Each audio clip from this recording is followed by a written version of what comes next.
আসসালামু আলাইকুম, সবাইকে আমন্ত্রণ জানাচ্ছি আমার নতুন আরও একটি রেসিপি দেখার জন্য। আজকে আপনাদের সাথে একটি ভিন্ন ধরনের ভীষণ মজার একটি পুডিং রেসিপি শেয়ার করব। তৈরি করে দেখাবো সেমাইয়ের পুডিং। এই পুডিংটা খেতে এতটাই মজার যে না বানিয়ে খেলে কখনোই বুঝতে পারবেন না। আর এটা বানানো কিন্তু খুবই সহজ, একদম বাচ্চারাও বানিয়ে নিতে পারবে। যে কোনো ঈদ, অকেশন, অতিথি আপ্যায়ন বা বাচ্চাদের টিফিনে এটা বানালে সবাই অনেক পছন্দ করবে। তো চলুন তাহলে রেসিপিটি শুরু করা যাক।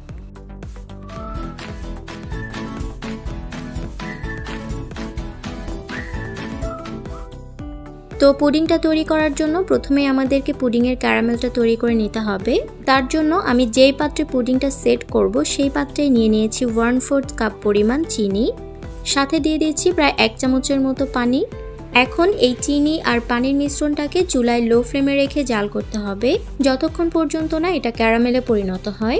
আর অবশ্যই এটাকে একদম লো ফ্লেমে রেখে জাল করতে হবে যাতে করে পুড়ে না যায়। ক্যারামেলটা পুড়ে গেলে কিন্তু এর থেকে পোড়া পোড়া একটা গন্ধ আসবে, এতে করে পুডিংয়ের টেস্টটা একদম ভালো হবে না। আর ক্যারামেলে যখন এরকম একটি হালকা কালার চলে আসবে তখনই কিন্তু চুলা থেকে নামিয়ে নিতে হবে, কারণ ঠান্ডা হতে হতে এর কালারটা আরও কিছুটা গাঢ় হয়ে যাবে। তো ক্যারামেলটা গরম থাকা অবস্থায় আমি এর মধ্যে প্রায় 1/2 কাপের মতো লাচ্ছা সেমাই দিয়ে দিচ্ছি। সেমাইটাকে এভাবে চারপাশে ছড়িয়ে দিতে হবে। তো এখন ক্যারামেলটাকে ঠান্ডা হতে দিব আর এর মধ্যে আমরা পুডিংয়ের মিশ্রণটা তৈরি করে নিব। তার জন্য আমি এখানে একটি পাত্রে নিয়ে নিচ্ছি 4টি ডিম, সাথে দিয়ে দিচ্ছি 1/3 কাপ পরিমাণ চিনি।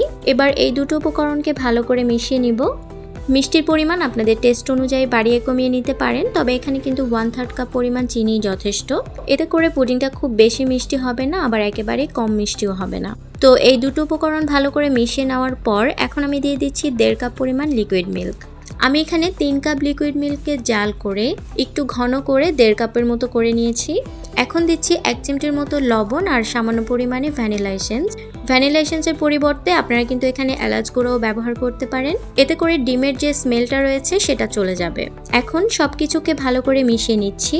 চাইলে এখানে কিছুটা গুঁড়া দুধ বা কন্ডেন্স মিল্কও ব্যবহার করতে পারেন, এতে করে পুডিংয়ের টেস্টটা আরও ভালো আসবে। তো সব কিছুকে ভালো করে মিশিয়ে নেওয়ার পর এখন আমি যেই পাত্রে ক্যারামেল আর সেমাইটাকে সেট করে রেখেছিলাম সেই পাত্রে এই মিশ্রণটাকে ঢেলে নিচ্ছি, তবে এভাবে একটু ছেঁকে নিচ্ছি। এতে করে এর মধ্যে কোনো লাম্পস থাকলে সেটা চলে যাবে আর পুডিংটা অনেক স্মুথভাবে তৈরি হবে।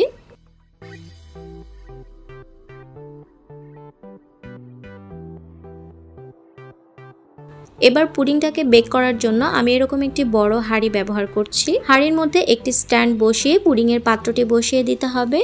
এখন হাঁড়িতে আমি পরিমাণ মতো পানি দিয়ে দিচ্ছি। পানিটা কিন্তু খুব বেশি দেওয়া যাবে না, আবার একেবারে কমও দেওয়া যাবে না। পুডিংয়ের পাত্রে 3 ভাগের 1 ভাগ যাতে পানিতে ডুবে থাকে ঠিক সেই পরিমাণ পানি এখানে দিতে হবে, যাতে করে এখানে আর কোনো পানি অ্যাড করা না লাগে, এই পানিতেই পুডিংটা ভালো করে বেক হয়ে যায়। এবার পুডিংয়ের পাত্রের মুখে একটি ঢাকনা দিব আর বড় হাঁড়িতে আরও একটি ঢাকনা দিয়ে দিব। তারপর চুলায় এটাকে 25 থেকে 30 মিনিটের মতো মিডিয়াম আঁচে বেক করে নিব। চুলার তাপের উপর ডিপেন্ড করে সময়টা আর একটু কম বেশি লাগতে পারে। তো ফিরে এলাম 30 মিনিট পর। এখন আমি ঢাকনাটা তুলে একটি ছুরির সাহায্যে চেক করে নিচ্ছি পুডিংটা ভালো মতো বেক হয়েছে কিনা। এই যে ছুরিটা ক্লিন বের হয়ে এসেছে, তার মানে পুডিংটা ভালো মতো বেক হয়ে গিয়েছে। এবার পুডিংটাকে চুলা থেকে নামিয়ে ঠান্ডা হয়ে যাওয়া পর্যন্ত অপেক্ষা করব। ঠান্ডা হয়ে যাওয়ার পর প্রথমে পুডিংটাকে চারপাশ থেকে একটি ছুরির সাহায্যে আলাদা করে নিব। এখন পুডিংটাকে আমি এভাবে করে মোল্ড আউট করে নিচ্ছি। এই যে দেখতে পাচ্ছেন পুডিংটা খুব সুন্দর করে কিন্তু মোল্ড আউট হয়ে গিয়েছে। এই তো তৈরি হয়ে গেল খুবই সহজ পদ্ধতিতে ভীষণ মজার একটি সেমাইয়ের পুডিং। এখন আপনাদের সাথে শেয়ার করছি পুডিংটা কতটা পারফেক্টলি তৈরি হয়েছে আর কতটা মজাদার হয়েছে। যারা সেমাই খেতে পছন্দ করেন তারা কিন্তু এই পুডিংটা অনেক বেশি পছন্দ করবে। আর যারা সাধারণ ডিম দুধের পুডিং বানাতে পারে না তারাও কিন্তু এই পুডিংটা খুব সহজেই বানিয়ে নিতে পারবে, কারণ একদম 100% নিশ্চিত করে বলতে পারি এই পুডিংটা একদমই ভেঙে যাবে না বা গলে যাবে না। সেমাই যখন লিকুইডটাকে চুষে নেবে তখন এটা এমনিতেই সেট হয়ে যাবে। তো আশা করছি স্ক্রিনে দেখেই বুঝতে পারছেন পুডিংটা কতটা লোভনীয় লাগছে। তো এই ঈদে কিন্তু অবশ্যই পুডিংটা একবার হলেও ট্রাই করে দেখবেন। রেসিপিটি ভালো লাগলে চ্যানেলটিকে সাবস্ক্রাইব করে আমাকে সাপোর্ট করবেন। আজকে তাহলে বিদায় নিচ্ছি, ভালো থাকবেন সবাই, আল্লাহ হাফেজ।